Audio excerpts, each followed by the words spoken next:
across the ancient world are mysterious, monolithic monuments carved of solid stone.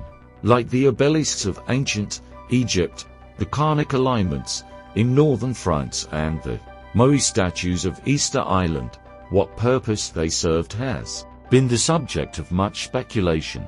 But perhaps the most enigmatic monoliths of all are those that are in the shape of perfect spheres. Stone spheres are found all around the world, on every continent, except maybe Antarctica, but it's important to note that geologists are still really very much in debate about how geological spheres form. Some of them are taller than a man, and many of them, they're so perfectly shaped, they must have been shaped by the hands of man, from Kansas to Kazakhstan. We find these stone spheres. Some of them are massive, and the key thing that links all of them is this incredible mystery about how were they created, why were they created, and ultimately, what is their purpose? While ancient stone spheres have been found that are of enormous proportions, they exist in a vast range of sizes, and geologists remain divided about just how they were formed. Some are clearly natural formations, but experts agree that many spheres show evidence of having been artificially shaped. The question is, what purpose did they serve? I think that one of the reasons they might have been constructing these spheres is to mimic what they see in nature. There's a geometrical perfection that comes with the sphere. It might be perhaps a connection to planets, sun, the moon, the stars. All of these are spherical. And if you look deeper at the microscopic level, at the atomic level, you have the same patterns of spheres as very important building blocks. So, this fascination with spheres might be a reflection of this. What could explain why ancient people all over the world fashioned spheres out of stone? Perhaps further clues can be found by examining the discovery made deep in the jungles of Central America that defies explanation. Southwest Costa Rica, 1939, workers with the United Fruit Company began clearing the rainforest near the DeQuest Delta for a new banana plantation. While making their way through the dense vegetation, the workmen find dozens of giant stone spheres. They started to find these massive stone spheres that they had no clue why they were there. The instruction for them was, if you find anything, just move it. And they just started to move them. But they just kept appearing. In 1943, the archaeological journal American Antiquity published photos of the mysterious spheres, which caught the attention of American archaeologist Dr. Samuel Lothrop.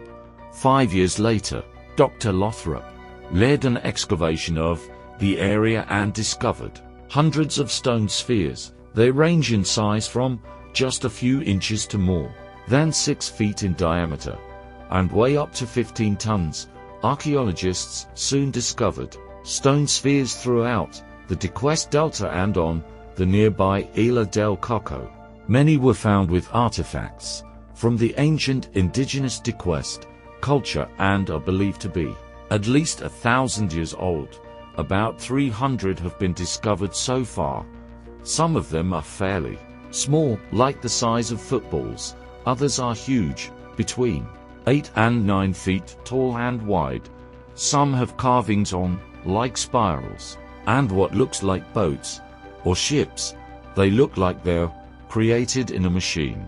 Researchers believe the stone that the spheres are carved from is not local to the DeQuest Delta, but was transported from a quarry that was located more than 50 miles away. The quarries of this material are allegedly found at least a few dozen kilometers from the site where the spheres are located. So that brings us questions of transportation.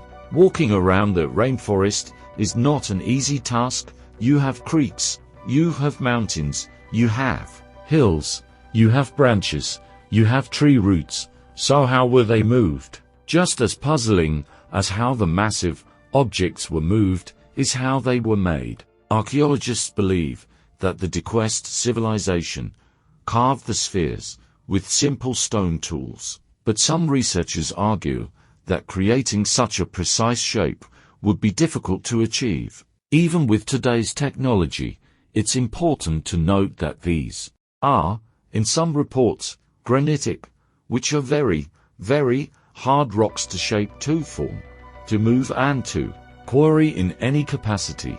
If we wanted to make these same spheres, we would need something harder than granite, and there are very few substances that are harder. What's noteworthy is some of them are almost perfectly spherical, and that's a very tall task to create that with the tools of the time. As a stone basin, I would use diamond saws. I would use polishing items, but when you look at indigenous people that were purported to have made them, did they have those machines? Did they have that equipment? Did they have that technology? How could a culture that only had access to stone chisels and rudimentary tools have carved and transported such enormous stone spheres? And what could have been their reason for doing so? Since the United Fruit Company started moving the spheres, we do not know the original location of most of them. You start to wonder, what if we could go back in time and see the exact location of all the spheres? What would they show? Would they show a pattern? Would they show a constellation map? Would they be like the Nazca lines, like a pattern that you could only see from above? Although documentation to explain the spheres does not exist, according to local legend, they were created by the gods. One very interesting explanation for the Costa Rica spheres is that they were created by Terra, the god of thunder, who used some sort of a blowpipe to shoot these spheres out of the pipe in order to push back hurricanes. Ancient astronaut theory says that within legends like this, there's often a kernel of truth, and so you have to wonder, is this a calling card from some extraterrestrial entity, a sky god, Terra, with some sort of message? To me, the ancient legend of the god of thunder illustrates an example of misunderstood technology. Clearly, those spheres themselves never descended from the sky, but maybe our ancestors saw the appearance of a spherical craft by the extraterrestrials who visited us thousands of years ago. Was the creation of the mysterious stone spheres found in Costa Rica inspired by an extraterrestrial event, as ancient astronaut theorists propose? And if so, just what exactly do they represent? Perhaps further clues can be found by examining the largest stone spheres ever discovered, Zabidovic, Bosnia, 1999. Archaeologist Dr. Sam Osmanagic and a small team of researchers are hiking along the Bosnia River when they come upon an astonishing sight. In the midst of the dense forest are massive boulders that do not appear to be a part of the natural landscape. We discovered 6 of them intact, perfectly preserved and perfectly spherical. To Dr. Osmanagic, the near-perfect shape of the objects is compelling, and he begins to comb the region in search of other stone spheres. We have been researching the stone spheres in Bosnia for 25 years, and we have discovered 20 different locations. Stone spheres in Bosnia come in 4 different materials: granite, volcanic stone, sandstone and limestone, and different sizes also. In most cases they are over 1 ton. After his initial discovery of the stone spheres, Dr. Osmanagic expanded his search, and in 2016 he spotted the most enormous stone sphere he had ever seen hidden in the forest floor. We could see that a small part of the sphere was sticking out. We started clearing it, realizing that it was huge, monumental in size. Once we clear almost all of it, we've done the measurements. It is more than 3 meters in diameter. The specific weight, 37 tons. So this was the largest stone sphere discovery in the world. How the Bosnian stone spheres were created remains a mystery. Some geologists suggest they were shaped through erosion, but others believe the spheres are simply too perfect to have been formed naturally. There is a process called spherical or spheroidal weathering that is very, very common. We see them on the landscape in Arizona everywhere, called hoodoos. You can see them out in Alabama hills, out in Owens Valley. There's a lot of examples of this sort of sphere weathering, but rarely are they perfect spheres. And so it could be that some of these stones started out mostly spheroidal, and then were worked into a more perfect sphere. The one in particular that I am thinking of, Bosnia, that's been in the headlines lately, has evidence of heat treating to help facilitate polishing. These are not just round stones. They are 96% perfect in their spherical form. That's not something that's created by the earth. The near-perfect measurements of the stone spheres convinced Dr. Osmanagic that they were carved by artificial means, and in 2016, he sparked controversy when he announced that he believed they originated with some unknown civilization. Who made them? We don't have precise answer, but we know that they were made by ancient builders. Why granite never comes in spherical shape in nature? If the stone spheres are not naturally formed, as Dr. Osmanagic suggests, when were they made? Many of the spheres are impossible to scientifically date, but based on the layers of soil where the largest stone sphere was discovered, Dr. Osmanagic believes it is up to 100,000 years old. We don't have very specific time, but what we do know, extremely old. How do we know that? The Bosnian stone sphere, the biggest one, is discovered below the tree. 50 years, dark soil. 100 years, light soil. Couple of hundred years, we have light clay. Almost 1,000 years, we have dark clay. We have gray clay. Tens of thousands of years, and finally we have sandstone plate. 100,000 plus years. Is it possible that the stone spheres in Bosnia were created by some unknown culture tens of thousands of years ago? And if so, how? According to the mainstream archaeologists, until a couple of thousands of years back, the only tools were copper tools. Copper is soft material.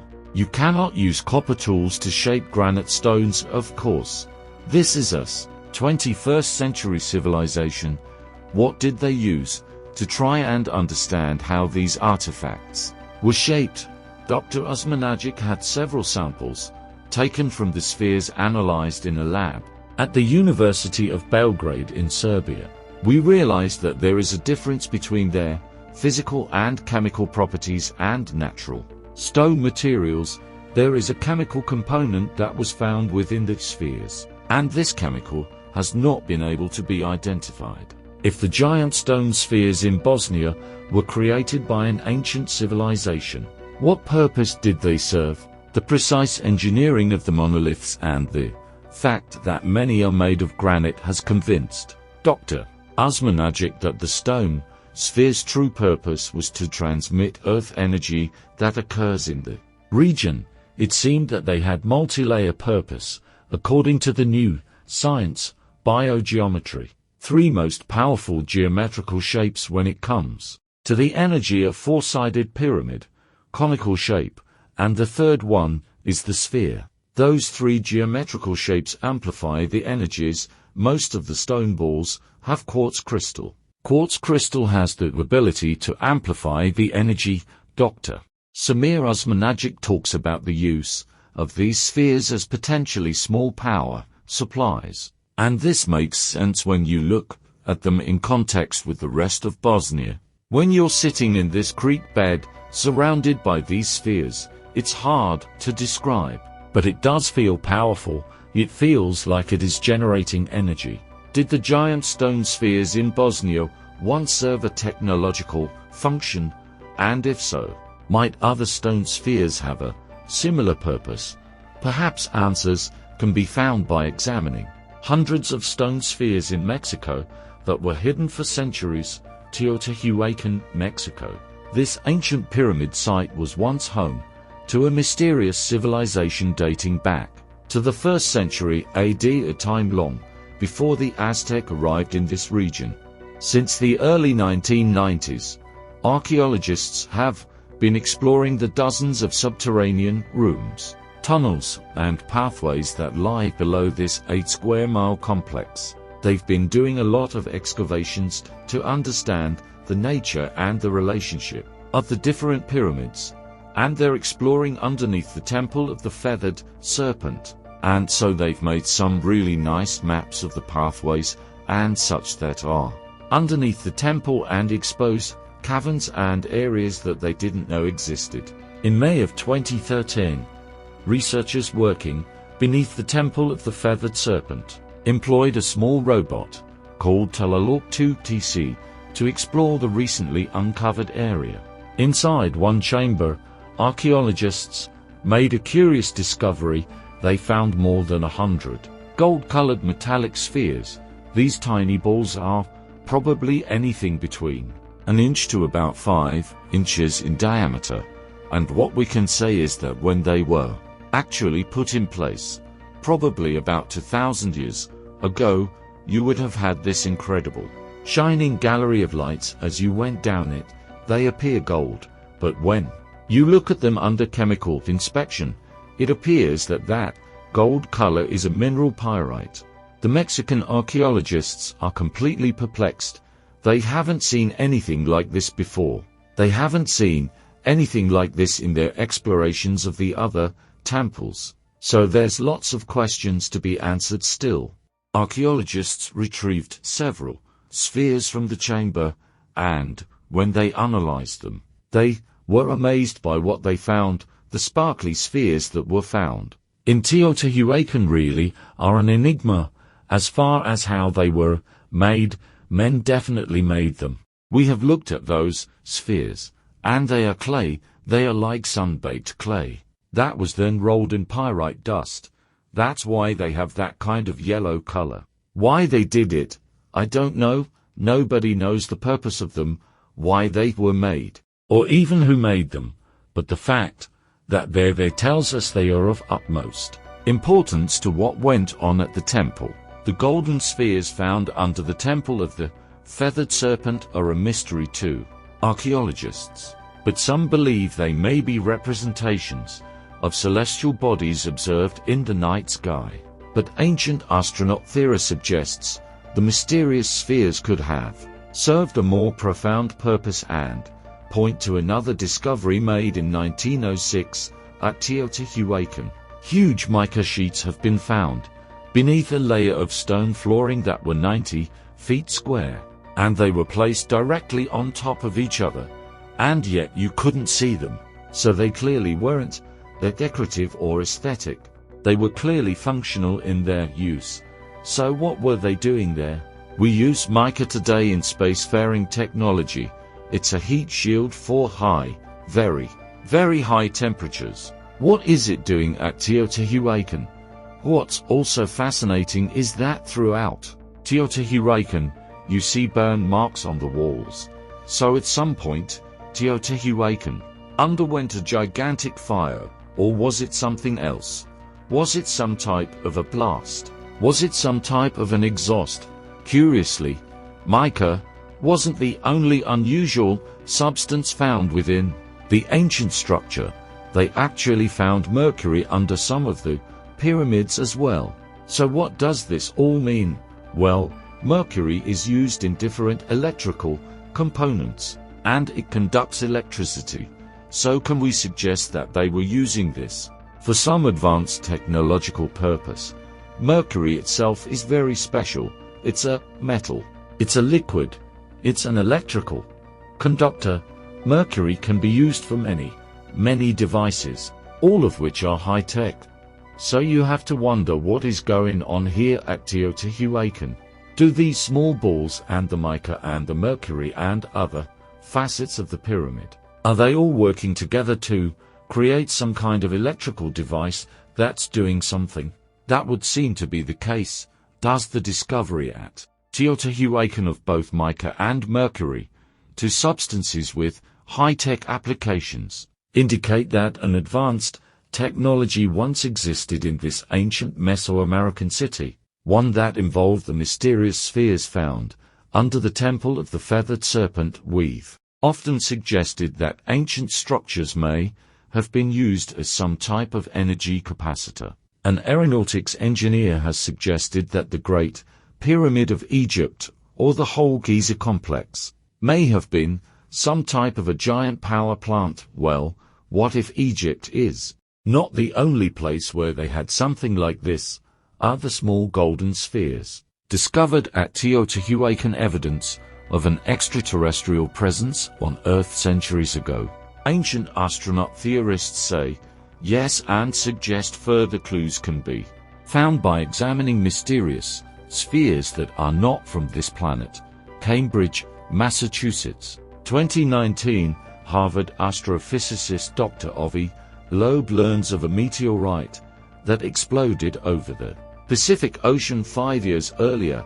I came across a meteor catalog that the government compiled using its missile warning system.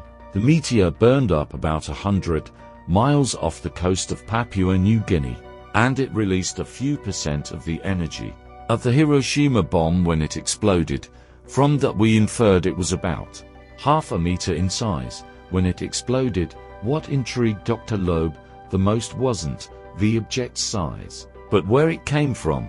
The meteor was actually moving at 60 kilometers per second, clearly unbound to the sun. It must have originated from outside the solar system. This revelation is the first time astronomers have identified an interstellar object that entered the Earth's atmosphere. Excited by the discovery, Dr. Loeb closely examined the data captured by the military satellites, and he noticed something extraordinary. The government released data of the explosion, and from that we infer that the object has material strength that is very unusual. It's made of some alloy that is much tougher than iron meteorites. So not only was this object the first interstellar meteor, but it was also tougher than all other meteors detected by the government in that catalog. And that raises the possibility that it may have been a spacecraft. Is it possible that an extraterrestrial spacecraft crashed into the Pacific Ocean? To find out, Dr. Loeb and a team of scientists set out in June 2023 to attempt to retrieve any debris of the event. R.B. Loeb initiated this expedition off the coast of Papua New Guinea to try and retrieve the fragments of this meteor, which was now known under the name IM-1. And this expedition was incredibly successful. What they managed to do, using a magnetic sledge, was to retrieve around 700 very tiny spherules. The samples were sent to Harvard College Observatory for further study, because no one knows really where they came from and what they're made of. Remarkably, the material recovered by the magnetic sled, containing microscopic metal spherules, was unlike anything the scientists had ever seen. Probably about 50 to 60 so far have been properly studied, and these show elements that could not have been from the solar system itself, or not primarily. They must have come in from another star system. To Dr. Loeb, the discovery is evidence that he has found remnants of the interstellar meteorite, but the most remarkable find was still to come. Further scientific testing of the mysterious objects revealed a composition that led Dr. Loeb to believe they could be fragments of extraterrestrial technology. The spheres were found to contain extremely high levels of beryllium, lanthanum, and uranium, making a never-before-seen compound known as beryl. That beryl composition does not exist in any known mineral or rock that we know of, and so this does speak to his hypothesis that they're manufactured extraterrestrially.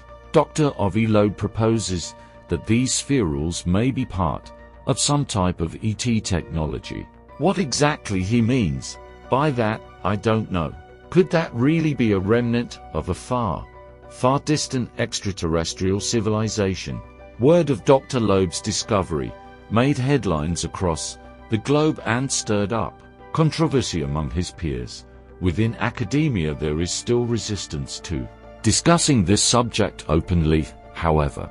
If we do not invest in getting better data, we will never be able to figure out the nature of these objects.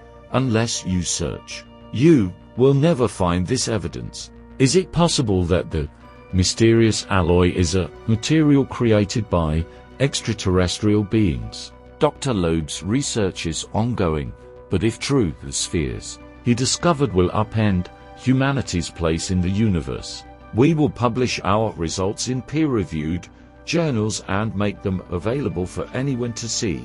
If we end up concluding that it was artificial in origin, perhaps the spacecraft, that would be the first time that we found evidence for an object that originated from another civilization. Avi Loeb's suggestion that the spheres may have come from an extraterrestrial spacecraft has been hotly debated in the scientific community, but, incredibly, another scientist has also recovered tiny metal spheres that he is convinced are of alien origin. The University of Sheffield, England, 2015. Astrobiologist Dr. Milton Wainwright and his research team released scientific balloons 25 miles up into the sky. Once a balloon reaches its target altitude, a capture mechanism will collect samples of material within the Earth's stratosphere. After the sampling is complete, the balloon bursts and the capture mechanism descends back to Earth under the safety of a parachute.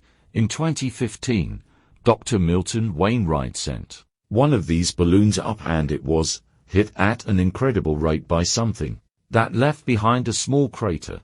And when they actually dug into this crater to see what it was a tiny sphere. And when they actually examined what the sphere was made of, it was found to be of titanium and vanadium, and these are elements that shouldn't be. They're naturally out in the lower atmosphere. There's no Earth material associated with them and they're too large to be carried from Earth to these altitudes. They must be incoming from space. Where are they coming from? We just don't know. Upon closer examination, Dr. Wainwright noticed the small sphere contained something completely unexpected. This tiny sphere, when they studied it under an electron microscope, saw that it was actually a shell that had now broken, and coming out of it was this strange ooze that they felt was biological in nature. The characteristics of these organisms is very interesting. They're made of carbon and oxygen, so we know they're life forms. They don't contain silicon, so they're not bits of cosmic dust. They're very unusual. When I see the shapes of these things, I'm amazed, because I've never seen anything like them on Earth. There's no textbook version of the pictures we've been seeing, although it is still unknown just where these spheres come from. Dr. Wainwright believes they are being used to introduce new life forms on Earth. This concept is known as panspermia. The question how life ever got here to astronomers and to astrobiologists is still a gigantic question mark and a huge debate, because at some point, our planet was just a rock with rocks and water. That's it. And so how did it all begin? And so there's two ways. One is panspermia. Panspermia suggests that life was carried on the backs of comets throughout the universe, so it's a natural seeding of the planets. The other one is directed panspermia, and direct panspermia dictates that an intelligent extraterrestrial civilization that's much older than ours sent probes out to seed the planet with their own DNA. Directed panspermia is an idea first suggested by the famous DNA pioneer Francis Crick, and basically the idea is that maybe aliens sent life to Earth. This is the idea that an alien civilization would send out these seeds into different parts of the galaxy that would come into the atmospheres of planets and eventually reach the surface, and this biological ooze would then create the beginnings of life itself, with Dr. Wainwright's small metal sphere.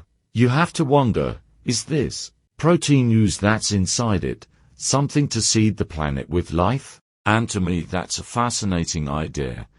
And if this is the case, then perhaps the extraterrestrials are using these metallic spheres, which are full of some protein liquid that will jumpstart life on the planet. Could the tiny metal spheres found in our atmosphere really be designed to seed life on Earth? For Dr. Wainwright, the distinct shape of the microscopic objects presents a compelling argument. The reason I'm suggesting it might be artificial engineering. It's pretty obvious that, if you're looking for a vehicle of directed panspermia, this is what you would pick, instead of sending one rocket, to California or to Sheffield. What you want to do is to completely cover the globe in minute balls of life, and this would absolutely fit the bill. To Dr. Wainwright, this was evidence of cosmic seeding. He believed that the spheres were in fact a technology, a seed, if you will, that was sent deliberately to Earth by some unknown advanced civilization. This would certainly be one way of accelerating evolution on Earth. Dr. Wainwright awaits additional funding to continue his experiments, and as far as ancient astronaut theorists are concerned, the questions raised by his research merit further examination. This oozing liquid that's inside these spherules is something that has never been discovered elsewhere, so what is it? Could it be that this is a part of a directed panspermia project that was used by extraterrestrials and we just happen to have found the evidence for it? I think what Dr. Wainwright discovered is crucial in figuring out the larger picture, that our origins is not down here on Earth, but out there. Do the microscopic spheres found in the upper atmosphere provide proof that extraterrestrials seeded life on Earth? As far as ancient astronaut theorists are concerned, it's an intriguing possibility, and they suggest further evidence of a connection between the planet's mysterious spheres and alien visitation can be found by examining hundreds of stone orbs discovered in Scotland that were used to communicate with the gods. The Orkney Islands, Scotland. In the 19th century, archaeologists excavating a Neolithic settlement here discovered 5 small stone spheres. Over the years, more than 500 have been unearthed throughout the region. The petrospheres in Scotland are very, very interesting. They appear to be of Neolithic origin, so we're going back to 12,000 BC to about 4,500 BC. They're small, almost the size of ball bearings or something. They have geometric forms and spirals, and it is obvious that they were produced by humans. The question is, why were they produced and what do all the symbols mean? While mainstream archaeologists have yet to identify the purpose of these stones, ancient astronaut theorists believe the answer can be found in local legends which claim they were used to communicate with otherworldly beings. Legend says that they could be used as oracle stones, that a person would ask a question, throw the stone on the ground, and they would get some sort of an answer.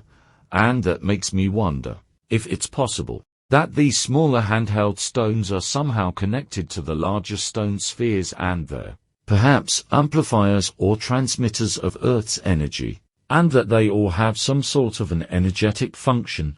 Could it be that the ancient stone spheres found around the world were intended to amplify the energy of the Earth for a purpose we have yet to discover?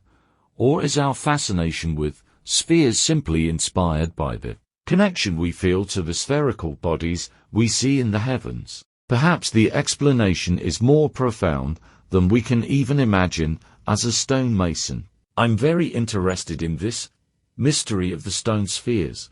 I think it's a very enigmatic mystery. It's a mixture of science, geology, actual human manufacture, and legends of gods, and I feel that more and more objects like this may emerge because I think people are keen on looking at a past like never before in my experience. Stone speaks to humans. Stone has a story to tell. Stone is placed in specific ways with specific properties to emit some message. Communication devices maybe, it's a very interesting medium, and I really believe there is an understanding here of something larger that the stone is trying to convey to us. Our fascination with stone spheres, whether they be tiny, handheld or massive, is something that is associated with connections with otherworldly environments. That we see spheres as points of communication with the other world. Clearly, the sphere has played a crucial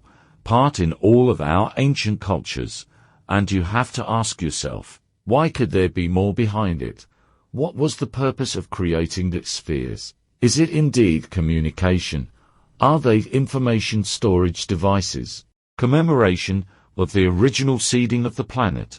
We still don't know, and that just adds to the mystery.